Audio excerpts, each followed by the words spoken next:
Assalamualaikum warahmatullahi wabarakatuh. Perkenalkan, nama saya Fikri Nur Rohlis, NIM 2018 013 0070. Di sini saya akan mempresentasikan hasil tugas saya tentang mata kuliah hidrolik dan pneumatik dasar dengan materi yang pertama mekanisme hidrolik, kedua tangki hidrolik, ketiga pompa hidrolik. Yang pertama ada mekanisme hidrolik. Pengertian dari sistem hidrolik atau mekanisme hidrolik bisa diartikan sebagai sebuah rangkaian komponen yang menggunakan bahan cair. Kalau dilihat berdasarkan kegunaannya, maka sistem hidrolik adalah mekanisme perpindahan tenaga menggunakan media zat cair. Mekanisme ini bekerja berdasarkan hukum Pascal yang berbunyi tekanan yang diberikan pada zat cair di ruang tertutup maka akan diteruskan ke segala arah. Nah, di sini ada video tentang prinsip kerja sistem hidrolik.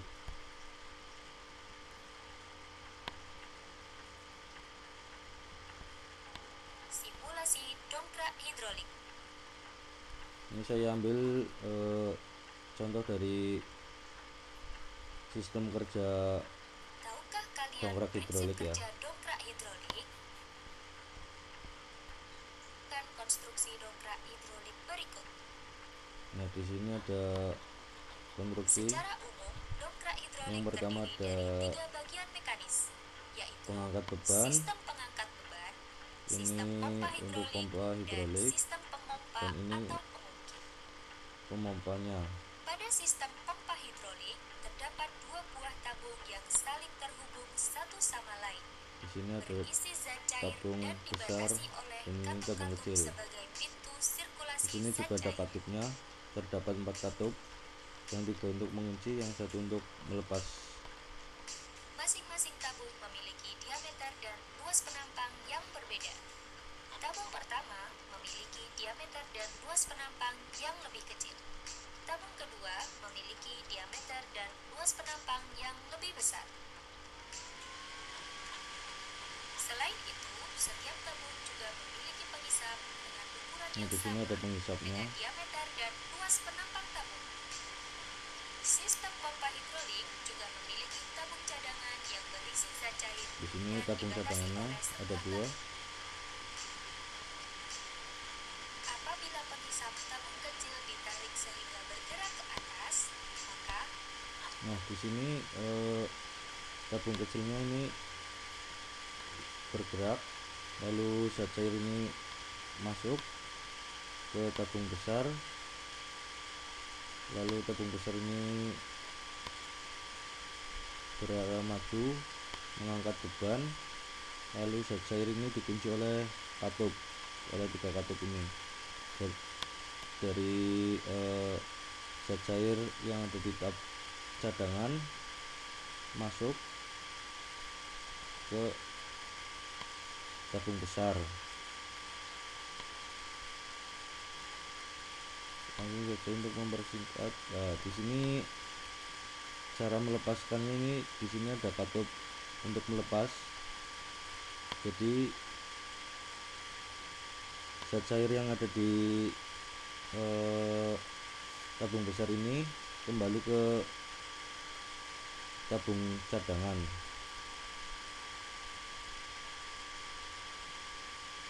Nah, di sini sistem hidrolik ini tidak bisa lepas dari yang namanya hukum Pascal. Hukum Pascal sendiri ini berbunyi tekanan yang diberikan oleh zat cair dalam ruang tertutup diteruskan ke segala arah dengan sama besar.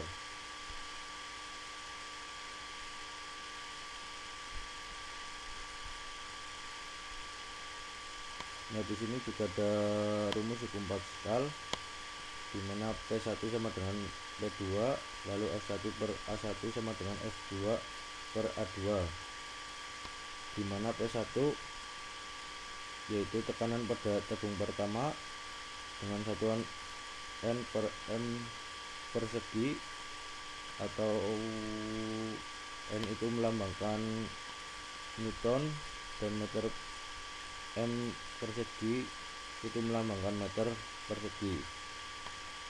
Yang kedua sama saja, P2 tekanan pada tabung kedua dengan satuan Newton per meter persegi, dan juga ada F1 yaitu gaya pada tabung pertama dengan satuan Newton, dan F kedua juga sama, gaya pada tabung kedua satuannya juga Newton. Ada lagi A1, ini artinya luas penampang tabung pertama, satuannya yaitu M persegi atau meter persegi. Dan yang kedua ada A2, juga sama, luas penampang tabung kedua, satuannya juga meter persegi.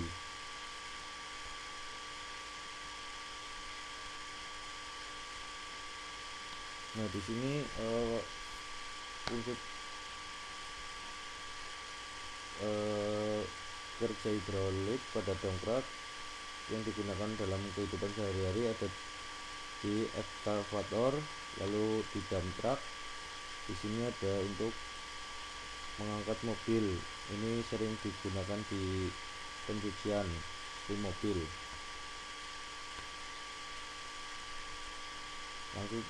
Langsung lanjut ke materi yang kedua, yaitu tangki hidrolik. Pengertian dari tangki hidrolik ini berfungsi untuk menyimpan sejumlah oli. Pada saat sistem hidrolik tidak beroperasi, oli dalam tangki levelnya lebih tinggi dibandingkan pada saat beroperasi. Selain untuk menyimpan, fungsi tangki ini bisa menjadi alat pendingin yang berasal dari oli yang dibawa dari sistem. Pada bagian luar tangki terdapat penunjuk atau side gauge untuk melihat level oli di dalam tangki. Level oli ini harus berada pada level ADD dengan full. Lalu di sini ada bagian-bagian pada tangki hidrolik. Yang pertama ada fill plug yaitu penutup. Yang kedua ada side glass yaitu kaca penakar untuk melihat level olinya berada di mana. Lalu ada supply and return lines. Ini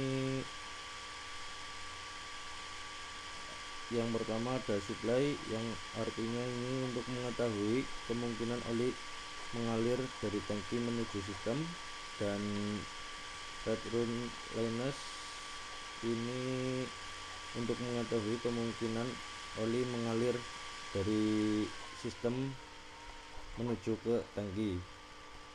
Lalu yang terakhir ada drain, yaitu yang letaknya ada di bawah.